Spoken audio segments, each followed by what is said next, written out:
আজকের এই ভিডিওতে আমরা রায়মার্টিন প্রশ্নবিচিত্রা 2025 নবম শ্রেণীর জীবন বিজ্ঞান বিষয় যে তোমাদের দ্বিতীয় ইউনিট টেস্টের জন্য 10 নম্বর স্কুল রয়েছে। তো এই প্রশ্নপত্রে বিভাগ ক আর বিভাগ খ এর প্রশ্নের উত্তর নিয়ে আলোচনা করব।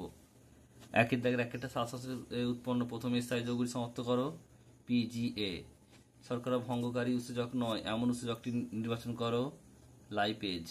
বায়ুমণ্ডলে আর্দ্রতা বৃদ্ধি পেলে বাষ্পমোচনের হার উপর কি প্রভাব পড়বে তা নির্ণয় করো। হ্রাস পাবে। পদার্থ কোনটি মাইক্রো এলিমেন্ট? এটা পটাশিয়াম। আর্সেনাল হৃৎপিণ্ডের প্রকোষ্ঠ সংখ্যা কত? 13টি। এরপর হচ্ছে বিভাগ খ দিয়ে দাগের একেরটা ফুসফুসে আবরণীকে বলা হয় প্লুরা।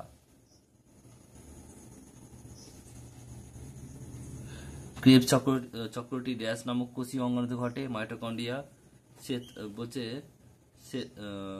সিদ্ধ শ্বেতসার থেকে হচ্ছে টায়ালিন যুক্ত করলে মল্টোজ হবে। এবার সত্য মিথ্যা রয়েছে দেখো।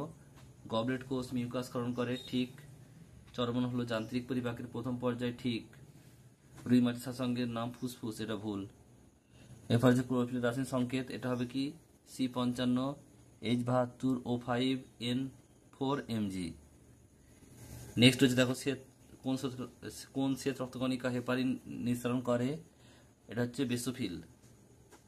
নেক্সট হচ্ছে ধূমপানের ফলে সৃষ্ট শ্বাসতন্ত্রের একটি রোগের নাম বঙ্কাইটিস। সমেত পেসমেকারের ডি হবে অর্থাৎ এসি নোড। পতঙ্গভুক পুষ্টি, এটা হবে সি অর্থাৎ ড্রোসেরা। ক্লোরোসিস, এটা এ হবে নাইট্রোজেনের অভাব।